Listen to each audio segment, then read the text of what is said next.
महाराष्ट्र विधानसभा चुनाव में राज ठाकरे के बेटे अमित ठाकरे भी ताल ठोक रहे हैं। इस बीच राज ठाकरे ने कहा कि बेटे अमित के लिए वो किसी से भी भीख नहीं मांगेंगे।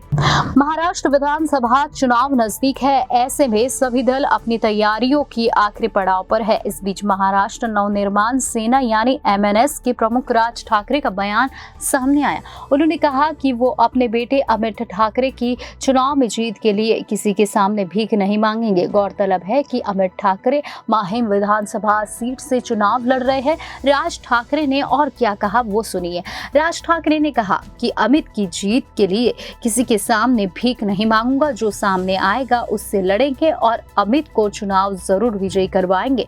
मैंने परिवार के बीच कभी भी राजनीति आने नहीं दी। आदित्य के सामने मैंने उम्मीदवार नहीं दिया था। राज ठाकरे ने कहा, मेरे बेटे के सामने उम्मीदवार मत खड़ा करिए, इसके लिए मैंने किसी को फोन नहीं किया। राज ने कहा, आपको याद होगा जब उद्धव बीमार था तब सबसे पहले गाड़ी लेकर अस्पताल मैं गया था। मैं अलीबाग में था, मुझे बाला साहेब का फोन आया। उन्होंने पूछा, तुझे पता चला क्या? मैंने कहा, हाँ, मैं अस्पताल जाने के लिए निकल रहा हूँ। मैंने परिवार के बीच कभी राजनीति आने नहीं दी। वर्ली सीट पर जब आदित्य चुनाव लड़ने के लिए खड़ा हुआ, इस सीट पर मनसे के 37 से 38 हजार वोट है।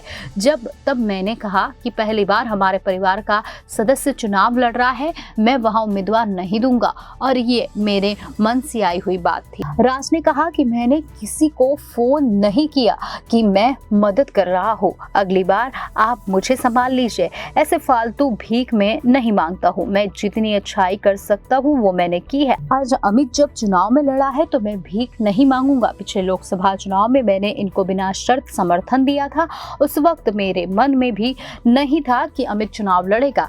ये बात मेरे क्या अमित के मन में भी नहीं आई थी। राज ठाकरे ने कहा कि लेकिन इतना सब कुछ करने के बाद, बिना शर्त समर्थन देने के बाद, मैंने उन्हें सिर्फ इतना कहा था कि अगर गुड स्ट्रक्चर में चीजें कर सकते हो तो करिए, अन्यथा मत करिए। सिर्फ अमित चुनाव लड़ रहा है इसलिए आप उम्मीदवार पीछे लीजिए। अगर आपको लगता है तो करिए या मत करिए, जो सामने आएगा उससे चुनाव लड़ेंगे और जरूर जितवाएंगे।